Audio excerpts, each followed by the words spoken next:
Hello again, this is Don Green, and welcome to our series of mini programs with timely issues concerning what's going on with firearms, self-defense, etc. Again, I have the pleasure of having Miss Maggie Mordaunt. Please introduce yourself as my guest, please. Yes, Maggie Mordaunt, Women's Defense Network and Homeland Personal Protection, better known as CCW Maggie. Let's have the first slide, please. I want everybody to know that we're giving you an update on the suspension of your concealed weapon permit for crimes or arrests. People say, oh, they can't do it for simple assault or simple battery or even perhaps even a DUI. They definitely do it for battery, domestic violence. So I want everybody to understand that if there's the threat and use of force, whether or not it's a battery, whether or not it's battery, domestic violence, but if there's an assault, the threat and use of force or the actual use of force is going to cause a suspension of your concealed weapon permit. And what happens if you're up in Lincoln County and this happens? Well, there's a database between the 17 sheriffs. There's 16 counties in Nevada and Carson City, and they're all networked together. They all talk to each other, especially, and their CCW details are always constantly updating their files. So don't think that just because you had a case up in Lander County that it's not going to show up on the records. It definitely will. Tell us, Ms. Mordaunt, what do you tell your students to avoid most in your CCW classes? Well, I mean, there's quite a few things to avoid, especially as a concealed carrier or anybody for that matter. Don't go to areas that are high in crime. It's always best to go somewhere in pairs. If you're going to go to a place, know exactly what the laws are as pertains to concealed carry. If you're going to go to a place like an airport or even the DMV for that matter, knowing that you can't conceal carry, but you can open carry. But also knowing that there are even other places maybe on the strip that don't allow firearms. Be ready to be in a better position if you're going to a specific place to try to go during the day and not at night whenever possible. So definitely being prepared for the environment that you're about to go into. And a lot of people don't realize that even these misdemeanor assaults, misdemeanor batteries, and we're really checking on DUIs right now, because if you have a DUI conviction in Clark County, Nevada, the law says that you cannot get a CCW for 5 years from the date of conviction, release from confinement, or the closure of the case. Not when the case begins, it's when it ends. So I always tell my clients, try to negotiate it to reckless driving or a careless driving as opposed to a DUI, because then you lose those firearms rights. What do you do when you've got people who come into your classes who said, I've got a prior DUI? What do you tell them? So we definitely go into a lot of the qualifiers and disqualifiers at the very beginning of the class. It's not always just the DUIs that we talk about. We also talk about the use of marijuana as well, or even that domestic violence or any of those things. There's just a whole list of things that people may actually not qualify to be able to get a CCW. And DUI is something that we have seen quite often, that someone didn't know that they couldn't get a CCW because they know that they could still purchase firearms. Maybe they just bought a gun and they were like, well, I didn't know that. But it really does go into that qualification for CCW. Okay, in the ATF form, I believe it's in paragraph 11 or 12, there's about 10 or 15 categories, and it says in one of them, are you an abuser of marijuana? And then it's got a semicolon. It is illegal under federal law to use marijuana even if the state allows it for medicinal and recreational purposes. What happens when you check yes on that form, and it's one of those auto forms that you might get one of the big box stores? Well, definitely if you're going to purchase a firearm and they ask that question, that's probably not a good idea to go and try to buy a gun knowing that you would have to answer yes. Nobody's drug tested when they go buy a gun. Even on our Nevada CCW application, it says that have you used marijuana within the past year, and that's 1 year of taking this class. So because we're on the honor system, because nobody's being drug tested when they buy a gun or when they take a CCW class. For me personally, it's if you show up smelling like marijuana, which, you know, it's basically smelling like a skunk, you're definitely not going to take my class. Even if someone shows up in a class and they smell like marijuana and they were not the person who was smoking it, they still cannot stay for my class because I can't verify that it wasn't them. What happens in your class if you say, has anybody in here used marijuana in the past year or today, and that person raises his hand? What do you do? I will basically tell them, you know, I cannot allow you to take this class. And also, I've had someone who took the entire class, and even though we talk about it at least 4 times throughout the class, because we do go over the application as a teachable moment, because there are test questions about that, all the information that's in that application within that test, I think it's a good teachable moment. But it also says in there that if you are someone who's going to ingest THC, whether it's gummies or the smoking of the marijuana, that they are not going to get a CCW, and I'm not going to put my name on their application knowing that they're protesting in the class that they're going to continue to do that. I've literally had to take somebody's application, rip it apart, and tell them they can leave now. They're not going to get a refund. They took the entire class. It was a teachable time. I gave them the services that were rendered to them, and we have a no refund policy. They're not getting a refund, even though they took the class, even though they're not going to follow the law. If you are found forced to use your firearm and a blood test is taken, a urine test is taken, and there is illegal drugs in your system, you're going to be found now charged with a felony and even potentially a homicide. Okay, thank you. Let's go to the next slide. Okay, we're talking about, again, assault and battery. The main ones, the brandishing of the firearms. Again, you have to be careful because you don't have to be convicted of these crimes, even though they're misdemeanors, in order to have your CCW suspended during the entire time in which you are being tried for this.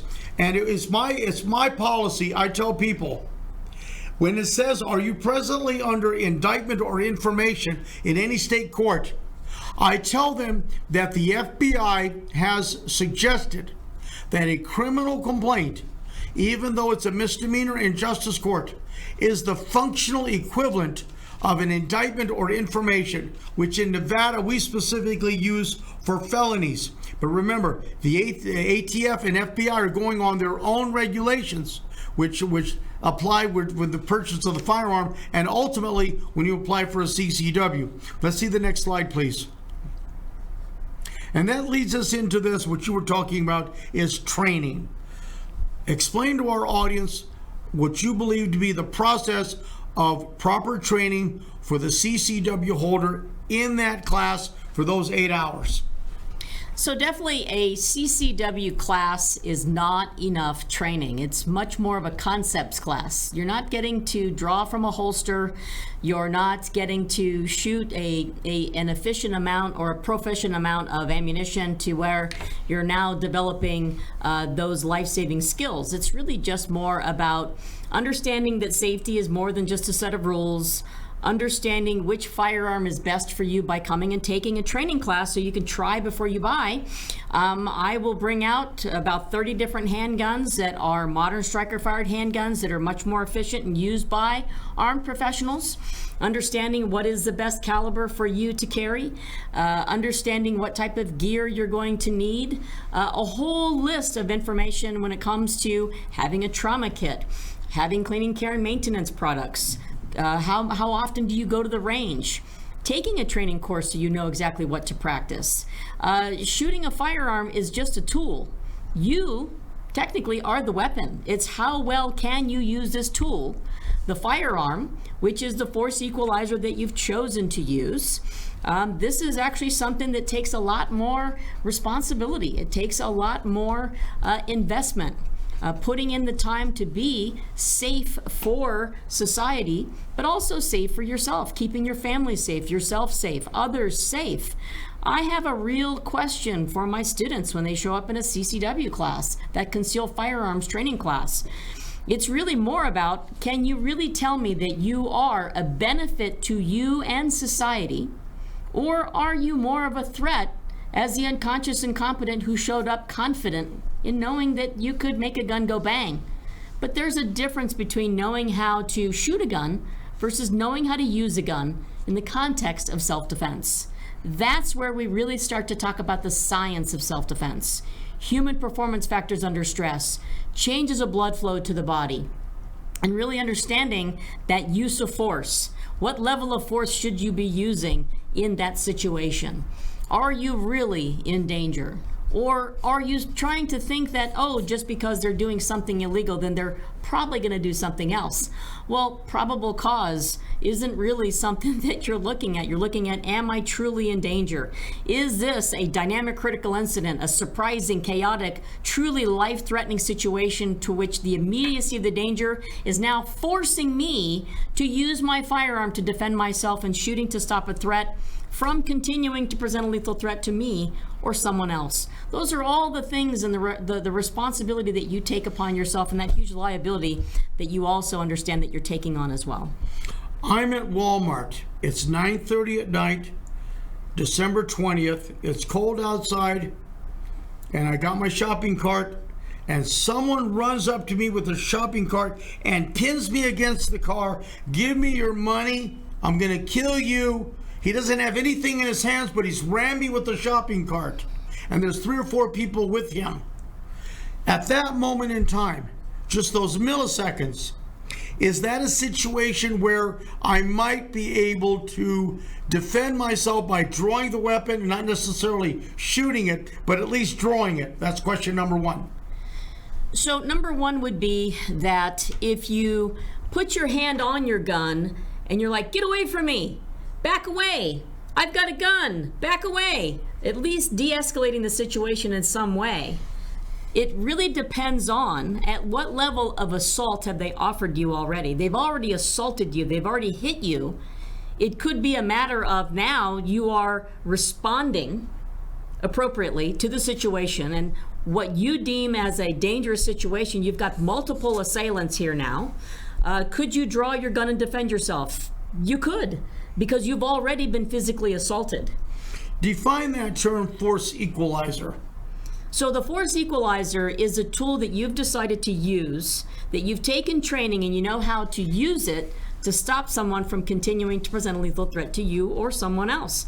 Your force equalizer could be, hey, maybe you have a black belt, maybe you've got empty hand defense skills, maybe you have an edged weapon and that's your force equalizer. Maybe you have gel pepper spray, Saber Red is my go-to. Maybe you have some sort of other blunt force trauma tool that you could use, a water bottle, a flask of some sort that we carry around quite often because we're in the desert. You know, everybody's got some sort of water system, some metal water system that they could use. Could even be the door, or what about your shopping cart that you have in this situation? In the shopping cart scenario we've given to our audience, define what you see at that moment. When I've got my shopping cart, but he comes to the edge and he pins me against my vehicle. And this is at night. It's at Walmart. There's 3 or 4 guys with him. Give me your wallet. Define what you might see as a potential level of force which I might respond. So you've been assaulted with a cart. You are pinned into a situation where you cannot evade.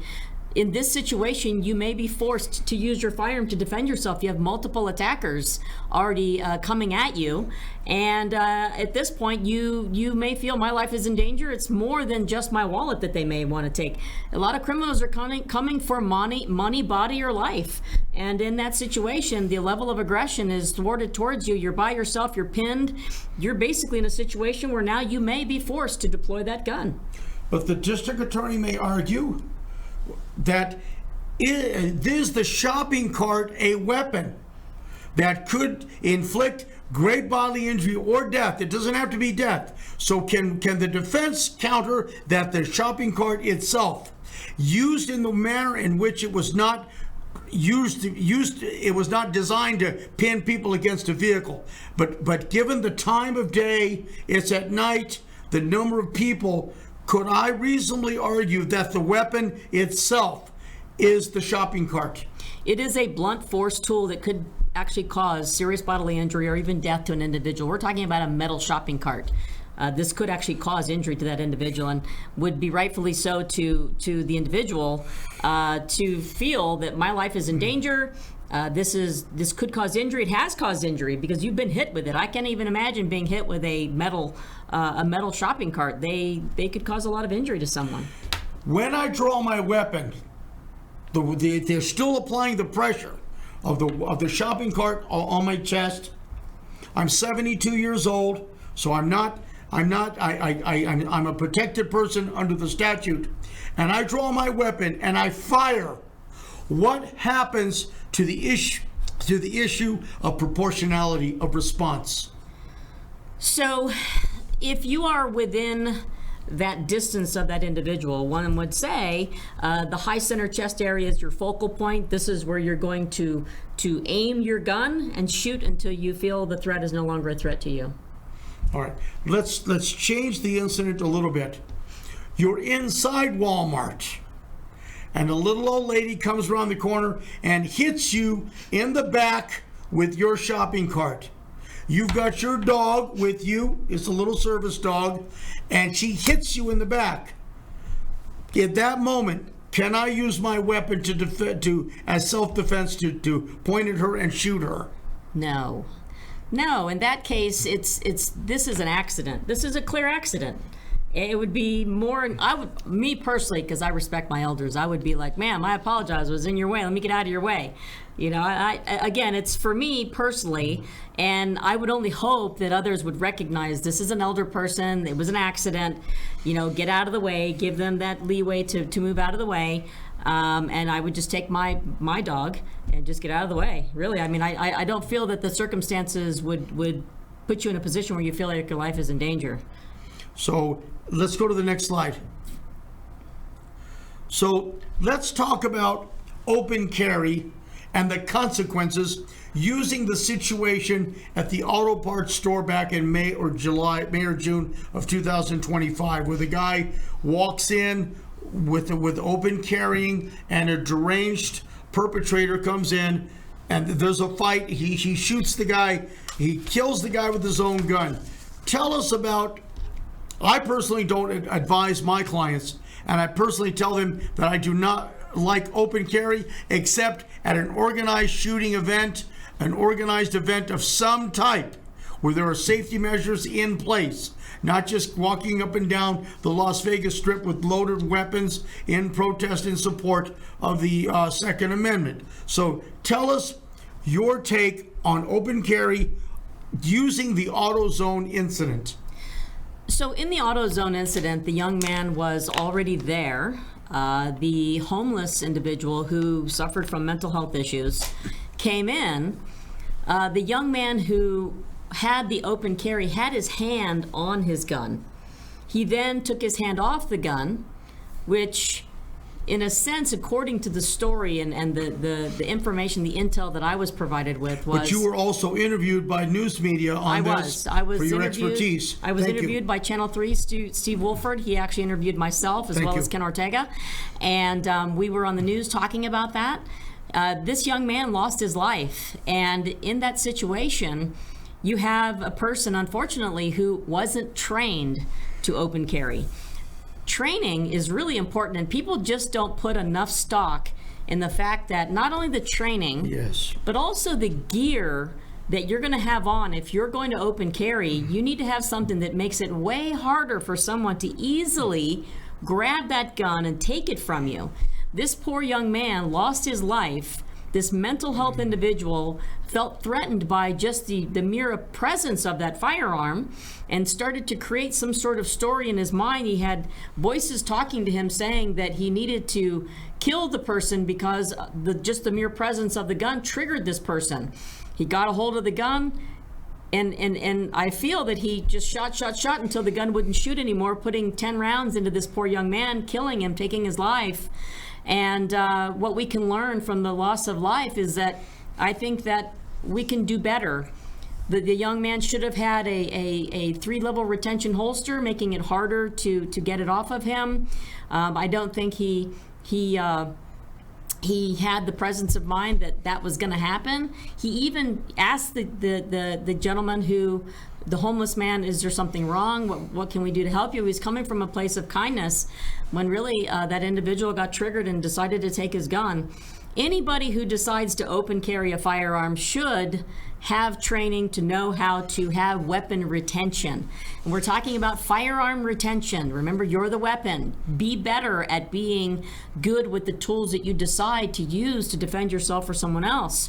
Concealed carry, at least you have the element of surprise. No one knows your hand. I mean, this is Vegas. Keep your hand to yourself. Your firearm should be your best kept secret. Taking training, again, that also takes training. Knowing how to deploy a gun from concealment is really important. So in this case, we can really learn from the fact that that person may not have had enough training, they didn't have good gear, and it could have actually resulted very differently had that homeless person, that mental health issue person, wouldn't have even known that that young man had a gun, and we'd be talking to him today. Thank you for that excellent analysis. Let's go to the next. Let's go to the next section, and I believe. Okay, let's go to the next. We talked about training. Let's go to the next slide, please. Train. That's you in Please the take picture. training. Please take training. And would you tell the audience, is the CCW class enough training for use of a firearm? It is not. It really isn't. You know, unfortunately, and I was just talking to someone this morning about it. You know, just because someone was in the military, just because someone was prior law enforcement, guys and gals, I know what kind of training that they got. This is defense training. When it comes to the aggressors today, they have to understand that civilian training is very different than military and law enforcement. The theater of war is very different. So coming in and understanding how do we use specific firearms, because they're not military firearms, they're not even law enforcement firearms. We're talking about the civilian who has to conceal carry a gun, what type of gun, come and try a bunch of guns before you go and buy a gun. Get some reps at it, take that training so you know what to practice, know the use of force laws, know the possession laws. It is very different. The idea that ego, the idea that somebody feels confident in what they're doing because they were military or law enforcement, please do society and yourself a favor and come and take training from a instructor who teaches you how to deploy a gun in a public setting, understanding that it's defense, not offense, and getting the understanding of what you're going to go to the range and practice. As a CCW class is not enough. 8 hours of concepts information is just not enough. You owe it to yourself and you owe it to society to be much safer, not only for yourself, but to them as well. We need to protect our right to keep and bear arms and protect that Second Amendment so we give no one any ammunition to take it away from us. Thank you. Let's go to the next slide. And that transitions us into another timely area. Question. We see this every day on the news. Protesters shutting down the freeway with an emphasis. There's cars coming towards them. There's an overpass. People are throwing chunks of concrete down, raining upon police officers and vehicles. So what do you do to be prepared when these are radicals in the street coming towards you? What do you do? Well, whenever possible, please try to go the other way. Evade from that situation whenever possible. But if you're found caught in the middle of that chaos, you've got to do whatever you feel is necessary to defend yourself or even others who are in your vicinity or in that region. Just knowing that if you're inside of a vehicle, you're still safe in your vehicle, please don't get out. Understanding that if an individual now is banging on your window, the glass is not broken, you're still in a safe place. Glass is broken, that's where, if they're already banging on your vehicle, get ready.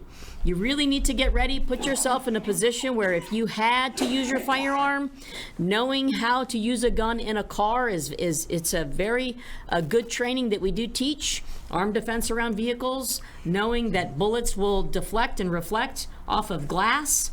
What are the safest places in your vehicle to be at?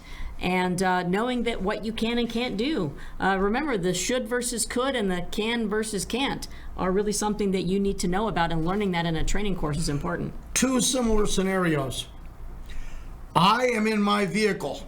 It's 4 o'clock in the afternoon. I see this riot on the freeway. They've stopped everything on the freeway.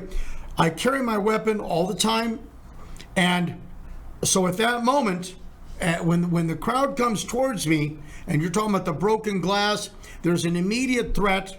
At that time, can I look at this and perceive this as a threat of great bodily injury or death? So you're happened upon that bridge. Yes. Bridge that you're talking about. Yeah. So in that position, I don't really feel that a firearm is going to be something that's going to save you from that situation. I feel like if you're in your vehicle and you can either get away from that situation whenever possible, you have multiple people who are on that bridge, and we don't really know who else is up there. And if you're going to start shooting in that direction, you may actually shoot people who are innocent to the situation. You don't know where that bullet's going to go. We always say don't shoot over the horizon because you have no idea where that stray bullet could potentially go. And warning shots are illegal as well. So one would say stay in your vehicle, try to back away from the situation. And if your car is being pelted, that may force you to now be on foot. Same scenario. I'm the same guy, but I live in Alhambra, California. I see what's going on downtown LA. I get my weapon and I drive on the freeway to go to the scene. What is the situation now? Well, you've put yourself in a situation now where it's kind of, I kind of put this in this way in my classes. Look, if you get on the train tracks and you know the train is coming, you've kind of put yourself in danger. You can't go over there. It's we talked about this before. It was even in the Trayvon Martin and George Zimmerman case. You had a situation where there was potential of a situation that could happen, but if you put yourself in that situation, you have to now be responsible for what may actually happen after that. You don't want to go there armed with a firearm. So you can't take a gun to a gunfight. You can take a gun to a gunfight for sure, but you can't put yourself in the situation. It's you put yourself there. There's plenty of news media. If you're the looky-looer, if you are the rubbernecker, if you're over there trying to see firsthand because you want to feel your own fantasy idea of the fact that you were in the middle of it all, just understand that with those are going to be consequences to the actions that you do take. But if you are caught, again, the innocent driver has his firearm. It's on I-15 here in Las Vegas in Spaghetti Bowl. If whatever happens, these rioters have stopped it, but you're caught in the middle. There's cars in the back of you. There's rioters with sticks, sticks on these placards, mm-hmm. and they have rocks. They've got professional grade gas masks who have been purchased by someone, and they've been distributed in the back of a pickup truck for free, $500 gas masks. Now, at that moment, with the crowd upon me, on my car, is the crowd a weapon? The crowd is definitely a weapon. The crowd has the ability to, when we've seen so much empirical evidence that shows that individuals can get into your vehicle. How much ammunition do you have with you? Really, I mean, it's how much ammunition do you have? How many people are you going to stop? Are you going to stop? We have the ability to keep moving forward. If we feel our life is in danger and you can still move forward and get away, it doesn't matter if they're in front of your vehicle or not. You have the duty to protect whoever's in your vehicle, yourself. You have the right to do that. If I'm pinned in the front, pinned in the back, and now I'm pinned in my vehicle, and I've got multiple assailants trying to get into my vehicle, well, my gun's going to come out and I'm going to start shooting people who are now encroaching upon my safe space, which is inside my vehicle. So this is an immediate and reasonable perception of great bodily injury or death. Is that correct? That is absolutely correct. Change the scenario. I'm still stuck on the freeway. There's rioters all around. And to my left, the left side of my driver's door, there is a police officer who is getting beat up and kicked. He's on the ground, face down. Can you, at that moment, draw your weapon? We got several questions. Can you draw your weapon to to defend that police officer in that scenario? If that police officer is receiving great bodily harm, with the potential of death, yes, you can actually do a citizen's arrest, which I don't recommend a citizen's arrest, but you have under NRS 200.160 to defend anybody. And then even if it's a police officer or not, if you see someone who is receiving that great bodily injury or potential death situation, that's where you could jump in and use whatever force equalizer you decide to use, whether it is you physically can do it with hands and feet, with a knife, with whatever tool that you may actually have, a crowbar out of your vehicle, whatever it is that you feel you want to use, and to include your firearm. May I display my weapon in the defense of the officer as opposed to shooting it? So verbal would be probably the best thing to do. We're not going to brandish the firearm in a sense that I'm going to point it at someone. I could say, I've got a gun and I'll use it if you don't back away. I could say that, but there has to be that level of bodily injury or death. May I refuse, in my mind, to draw my weapon to help save the police officer's life? So there isn't any law that says that we have to help someone. If we don't feel we have the ability to do something, and we don't do something, and we're found, say, on video that you're just sitting there and you didn't do anything, I mean, it's up to you, the individual, to say, I didn't feel like I could do anything, but be a good witness. And we have these riots ongoing in Southern California. There were some riots. I'm defending a guy here in Las Vegas who was arrested for the protests against ICE last month at the federal building. They've come to me. There's a number of procedural things we have to do. But do you foresee, given what's happened in Southern California, given what's happened in Portland, given what's happened in Chicago, New York, and other states, do you see the potential for here in Las Vegas of these rioters coming here, even from out of state? Do you see that potential in Las Vegas? We have had it in the past, so I can't imagine it wouldn't happen again. We are a very high-profile town, and it looks to me like these rioters are just looking to get the media attention. And I mean, it's Las Vegas. We are a #1 visited place, and I would only hope they wouldn't come here because we depend on tourism. But I don't foresee it not happening just because it's happened in the past, and they're going to look for that glamorization to get on the news. I kind of see it happening because there's already people who live here who are like that already. Thank you. May we have the last slide, please? Again, I want to emphasize to our viewing and listening audience that if you are arrested or charged with any crime of assault, battery, display of the weapon, even if it's not battery, domestic violence, there is a substantial likelihood that the concealed weapon detail will send you a certified letter telling you that your right to possess a firearm and carry it is suspended, and it is a felony in the state of Nevada. I want to make it real clear.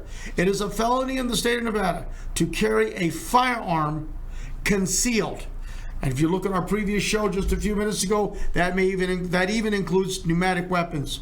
I want to thank Rigel Studios here in Las Vegas, Nevada, for their excellent work in helping us to produce this show. And of course, I'd like to express my deepest thanks to Miss Maggie Mordaunt, who's our famous guest and who knows what she's talking about. You'll see our contact information on the streamers. Thank you so much. Don Green signing off.